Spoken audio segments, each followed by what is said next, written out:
Sabdamu Bapa bagai air segar, membasahi menyuburkan bumi. Sahabat Sang Sabda yang terkasih, hari ini kita memasuki minggu biasa yang kedua. Apakah hidup Anda terasa penuh kekurangan? Pernahkah para sahabat sekalian merasa kehilangan sukacita dalam hidup? Hari ini kita diajak untuk merenungkan tanda pertama yang dibuat Yesus di Kana. Sebuah peristiwa yang menunjukkan bahwa kasih Tuhan selalu melimpah, mengubah apa yang biasa menjadi luar biasa, dan memberi kita lebih daripada yang kita harapkan.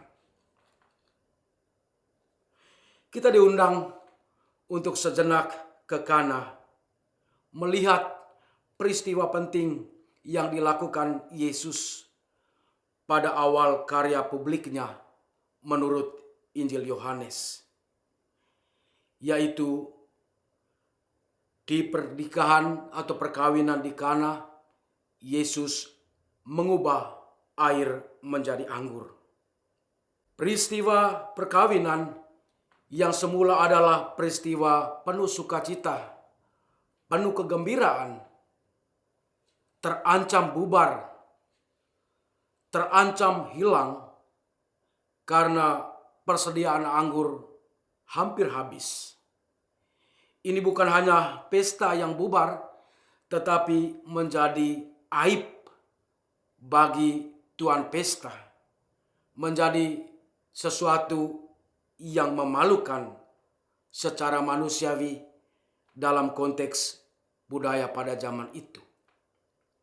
Selain itu, lebih dalam daripada sekedar hal manusiawi ini, dalam tradisi Yahudi yang kita lihat dalam Perjanjian Lama, anggur adalah lambang sukacita, lambang kegembiraan, lambang berkat.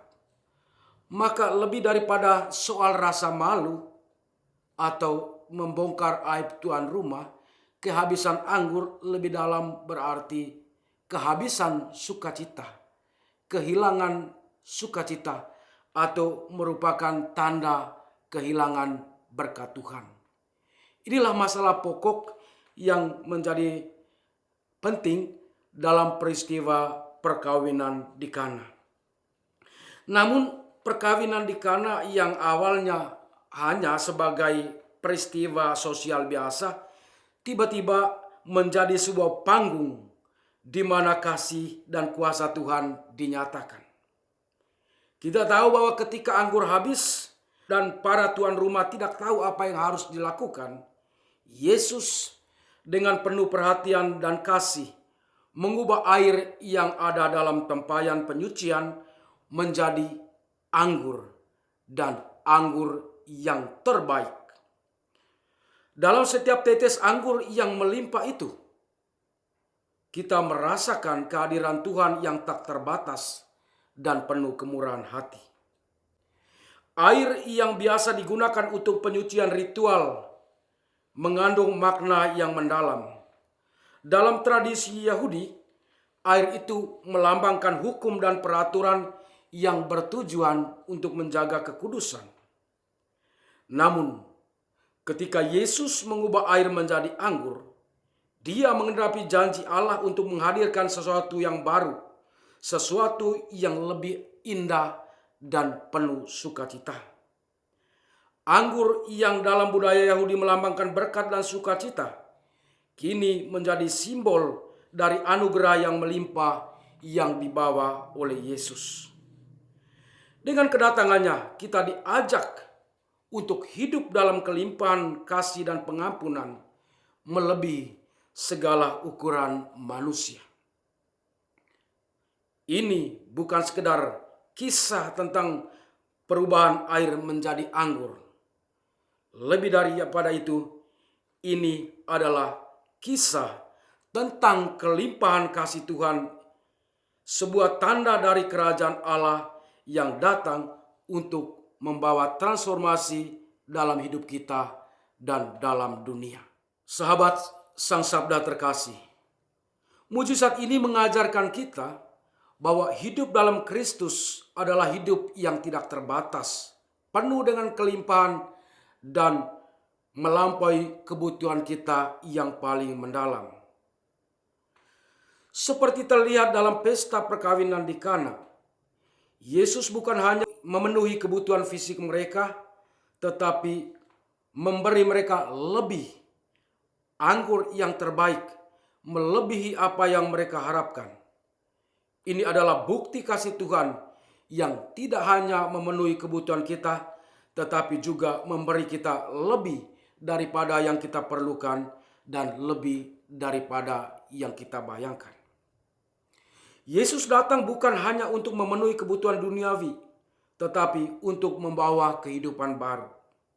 Kehidupan yang penuh dengan sukacita yang tidak diberikan oleh dunia ini. Setiap kali kita berhadapan dengan kesulitan, ketakutan, dan rasa kurang, kita dipanggil untuk percaya bahwa Yesus hadir untuk membawa kita keluar dari kegelapan itu dan memberi kita kelimpahan hidup. Bukankah hidup yang penuh kasih dan pengharapan yang baru itu yang Anda rindukan?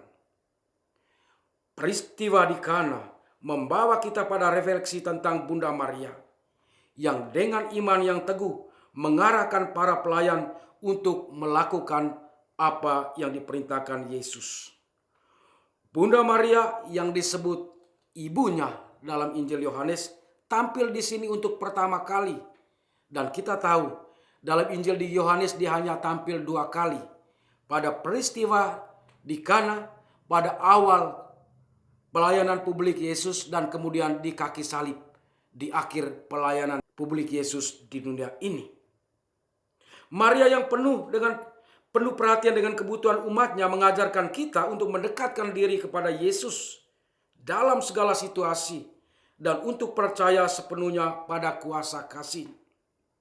Sebagaimana Maria mengarahkan orang atau para hamba untuk taat kepada Yesus pada perintah Yesus, demikian pula kita diajak untuk mendengarkan panggilannya dan mengikuti perintahnya dengan iman yang tulus.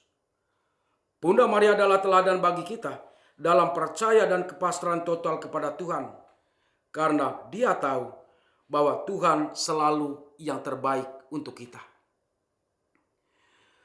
Para sahabat Sang Sabda terkasih, dalam kehidupan sehari-hari kita mungkin seringkali merasa kurang, baik itu dalam hal material, emosional, dan spiritual. Kita merasa anggur sukacita kita itu menjadi kering. Sukacita dalam perkawinan mungkin lama-kelamaan menjadi kering, menjadi habis.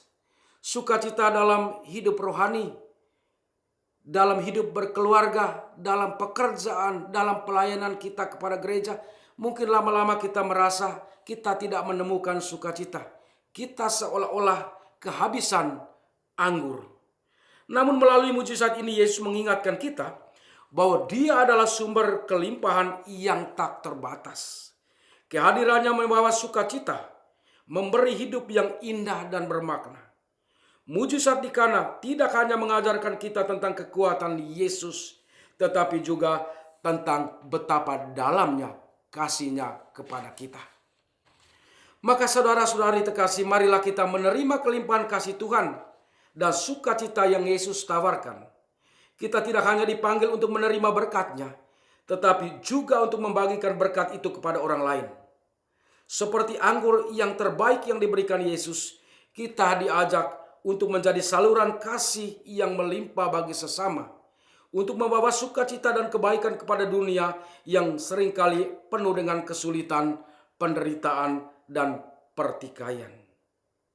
Hari ini saudara-saudari, di awal perziaran iman kita pada masa biasa ini, marilah kita memperbarui iman kita dan percaya kepada Tuhan melalui Kristus yang hadir dalam setiap aspek hidup kita. Kita siap mengubah hidup kita yang biasa menjadi luar biasa. Lewat Ekaristi, kita menerima kelimpahan kasih Tuhan itu sebagai bukti nyata rahmat Tuhan yang memberikan kekuatan bagi perjalanan kita. Maka saudara-saudara terkasih, para sahabat Sang Sabda terkasih, mari kita jadikan kata-kata Bunda Maria sebagai pedoman ziarah iman kita. Apa yang dikatakan kepadamu, buatlah itu. Tuhan memberkati dan selamat berjalan bersama Sang Sabda.